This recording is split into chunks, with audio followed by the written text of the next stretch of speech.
तो आज का हमारा विषय है ईश्वर है या नहीं। यह प्रश्न सबके जहन में होता है ना।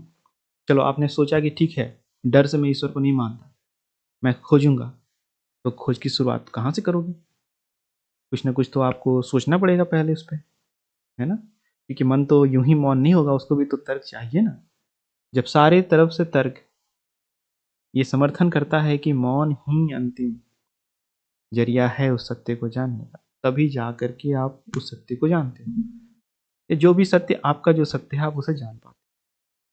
तो आज जो विषय है हमारा, वो है framework of God genesis. Genesis मतलब ओरिजिन। एक फ्रेमवर्क है जिसका ही ओरिजिन हुआ है, और उसके तहत ईश्वर को लोग स्टैब्लिश करते हैं। तो क्या क्या कारण है, क्या क्या सिद्धांत हैं, डिफरेंट जो हमारे दर्शन हैं, उनमें उनको हम समझने की कोशिश यहाँ पे करेंगे। तो जैसा कि आप यहाँ देख रहे हैं कि यहाँ पे एक जो लेडी है वो मिट्टी की बर्तन बना रही है। तो इसमें जो लेडी है वो हमारा एफिशिएंट काउच, यानी कि निमित्त कारण। तो क्या परमात्मा या ईश्वर निमित्त कारण है?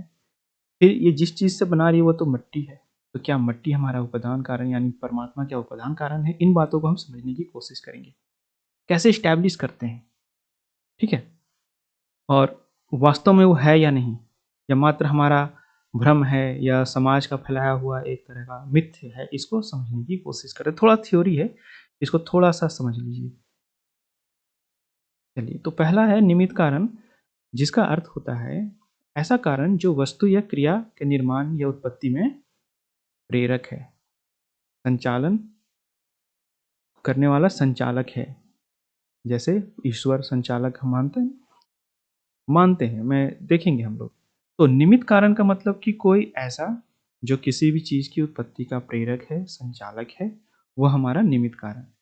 लेकिन जो उपादान कारण है वह क्या? तो उपादान कारण क्या होता है? सामग्री। ठीक, तो ये ध्यान रखना है कि निमित्त कारण हमारा कभी भी सामग्री नहीं होता। निमित्त कारण उस सामग्री का उपयोग करके किसी भी चीज की रचना को करता है। अब और भी कारण हैं। जैसे अगर आप देखें तो सहायक कारण, इंस्ट्रूमेंटल कॉज। जैसे अगर कोई मिट्टी के बर्तन को बना रहा है, मट्टी के बर्तन को बना रहा है, तो वह क्या करेगा? मट्टी को पहले गीला करेगा तो पानी की जरूरत हो जाएगी, है ना। गुरुत्वाकर्षण तो बल है ही, और उसमें चीजें लग सकती है, जैसे रस्सी है, उसकी भी जरूरत पड़ सकती है। तो जो भी उसमें सहायक होता है उस चीज को क्रिएट करने में, उसको हम लोग सहायक कारण बोलते हैं। समवायी कारण। तो समवायी कारण जो होता है वो इनहेरेंट कॉज होता है, जैसे उसकी जरूरत है, अगर वो नहीं होगा तो हम नहीं कह सकते कि वो वस्तु एग्जिस्ट करेगा। अस्तित्व में होने के लिए उसको जरूरत है। जैसे अगर आपने कपड़े देखे होंगे, तो कपड़े हम बीनते हैं धागे से, फंडामेंटल धागे को मान ले तो अगर धागा नहीं होगा तो कपड़ा का भी अस्तित्व नहीं होगा। धागा यहाँ पे समवयी कारण यानी इनहेरेंट कॉज है, right. Inseparable you can say, उसको अलग नहीं कर सकते, वो रहेगा तभी उसका अस्तित्व रहेगा।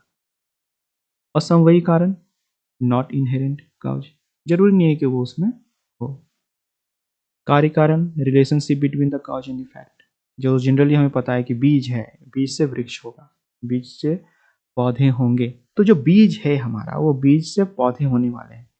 तो ये इनका संबंध है ना, कि कार्य होगा कारण, कॉज एंड इफेक्ट। फिर उसी तरीके से हमारे पास परामर्श कारण है। अब डायरेक्टिव, किस डायरेक्शन में किसी चीज को होना चाहिए, कोई डायरेक्शन देने वाला। क्या कोई डायरेक्शन देने वाला ऐसा है जिसके कारण ये सृष्टि कार्य कर रही है, संचालित हो रही है? कर्ता कारण, डूअर, कोई तो होगा जो सभी चीजों को कर रहा है ना। जिसने बनाया वही करेगा, क्योंकि उससे सेपरेट तो कुछ है नहीं। अब है प्रयोजन कारण, मोटिवेटिंग कॉज। क्यों मोटिवेट हुआ वो? नित्य कारण, मतलब जो इटर्नल कॉज है, जो सदा से रहने वाला है। जो सदा से रहने वाला है तो उसका तो कभी भी अस्तित्व बना भी नहीं होगा। जो सदा से रहने वाला, उसमें क्रिएशन की बात ही कहाँ आ जाती है। फिर अनित्य कारण, इम्परमानेंट कॉजेज, क्षणिक जो बदल रही है हमारी सृष्टि में, हम देखते हैं हर चीज़ जो बदल रही है। ठीक, तो यह है हमारा डिफरेंट टाइप्स ऑफ कॉजेज, जो हमारे कारण हैं, विभिन्न प्रकार के कारण, उनको आप देख लें यहाँ। और थोड़ा सा है कि जो भारतीय दर्शन में मुख्यतः जो वैदिक दर्शन है, जो वेद का समर्थन करते हैं, वो किस प्रकार से ईश्वर को मानते हैं। तो पहला है हमारा अद्वैत वेदांत। ईश्वर को सृष्टि का उपादान कारण और निमित्त कारण दोनों माना गया है। अद्वैत वेदांत के अनुसार ब्रह्म यानी ईश्वर ही वह मूल तत्व है जिससे यह संपूर्ण सृष्टि उत्पन्न हुई है, उपादान कारण, और वही इसे संचालित करता है, निमित्त कारण। यानी परमात्मा निमित्त कारण भी है और उपादान कारण भी। अब यहाँ पे जो इसके बाद जो दर्शन है वो है विशिष्ट वेदांत। रामानुजाचार्य ने इस दर्शन को दिया। उनका क्या कहना है? ईश्वर निमित्त कारण और सहायक कारण है। यहाँ ईश्वर जगत को बनाने और उसे बनाए रखने वाला करता है, तो ईश्वर करता है, लेकिन जगत को सृष्टि में उपयोग होने वाले पदार्थ के रूप में देखा जाता है। ठीक, तो यहाँ पे उसको पदार्थ और ईश्वर को इन्होंने थोड़ा सेपरेट यहाँ पे कर दिया, लेकिन ईश्वर को ही निमित्त माना। फिर द्वैत वेदांत है, मध्वाचार्य, जो ईश्वर केवल निमित्त कारण मानते हैं। सृष्टि का उपादान कारण प्रकृति को माना गया है, उन्होंने एक सेपरेट माना, ईश्वर से एक अलग है हमारा उपादान कारण प्रकृति। जैसे मैंने मिट्टी बोला था और घड़ा था, तो सृष्टि अगर घड़े हैं तो उसको बनाने के लिए जो हमारा उपादान कारण है वो प्रकृति है, इसका उपयोग ईश्वर करते हैं। ये सांख्य दर्शन से मिलता हुआ है। ईश्वर जगत के निर्माण में केवल कर्ता के रूप में कार्य करता है, वो करता है। फिर सांख्य दर्शन ईश्वर को सृष्टि के किसी कारण के रूप में नहीं मानता। यहाँ प्रकृति को उपादान कारण और पुरुष को मात्र साक्षी माना गया है। तो सांख्य दर्शन ईश्वर को नहीं मानता।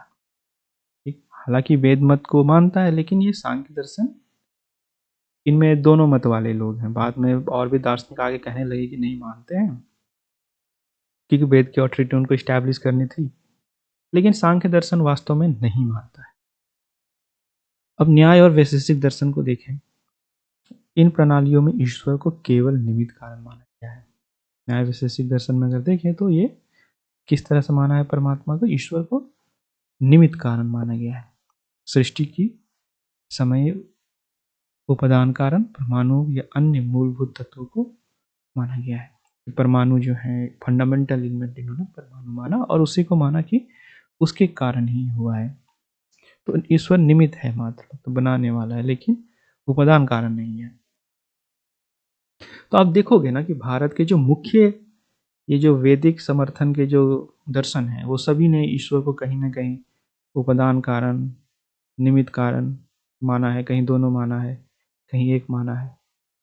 तो पूरा जो ईश्वर के इस्टेब्लिशमेंट की बात है, जो इसके जेनेसिस की फ्रेमवर्क का जेनेसिस कहाँ से आता है, ईश्वर को कैसे इस्टेब्लिश करते हैं, तो वह है यही दर्शन।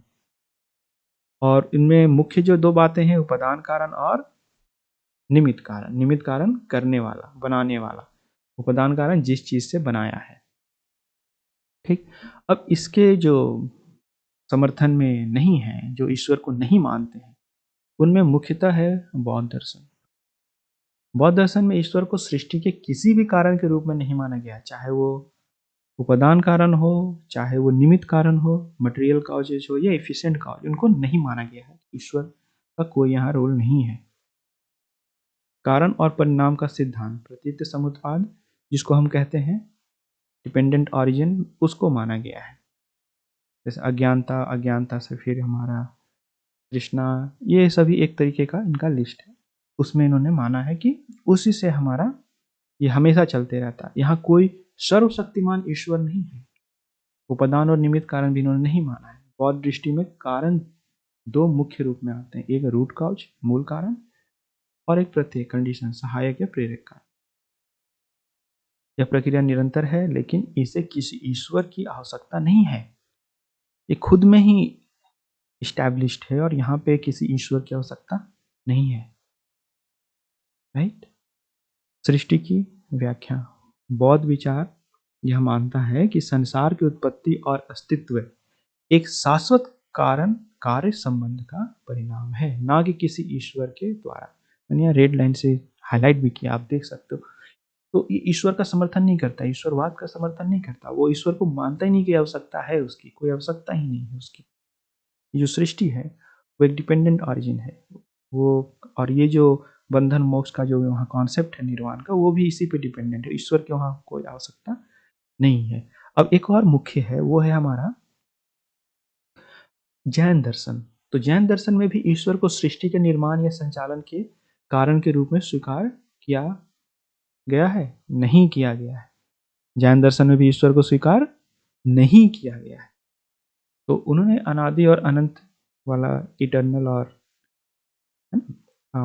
इंडिपेंडेंट ऑरिजिन वाला उन्होंने माना है। जैन दर्शन के अनुसार सृष्टि ना तो उत्पन्न हुई है और ना ही इसका कोई अंत है, राइट। ओरिजिन नहीं है और एंड भी नहीं है। यह सदा से अस्तित्व में है और इसमें कोई सृजक ईश्वर नहीं है। जो चीजों को बनाता वैसा ईश्वर नहीं है। उपादान और निमित्त कारण के बारे में अगर देखें तो सृष्टि के निर्माण में दो मुख्य घटकों को माना गया है। जीव, कॉन्शियस बीइंग, आत्माएं जो चेतन है, अजीव, नॉन कॉन्शियस मैटर, पदार्थ जो जड़ है। तो ये दो को माना गया है, जो बेसिक हम लोग भी मानते हैं साइंस में कि जीव अजीव है, कॉन्शियस बीइंग है, नॉन कॉन्शियस मैटर है। दोनों के जो पारस्परिक संबंध है, इंटरडिपेंडेंसी जो संबंध है, घटनाएं होती है, उसी से घटनाएं होती है। यहाँ उपादान कारण निमित्त कारण को जीव और अजीव के परस्पर संबंधों से समझाया जाता है कि उनके बीच जो कॉन्शियस बीइंग और नॉन कॉन्शियस मैटर जो है, उनके बीच जो रिलेशंस है, वही हमारा रीजन है सृष्टि का। और इस सृष्टि का कोई ओरिजिन नहीं है, कोई एंड नहीं है, ईश्वर का अभाव। जैन दर्शन में ईश्वर का कोई स्थान नहीं है। यह मानता है कि आत्मा अपने कर्मों के कारण सुख दुख का अनुभव करती है और अपने प्रयास से मोक्ष प्राप्त करती है।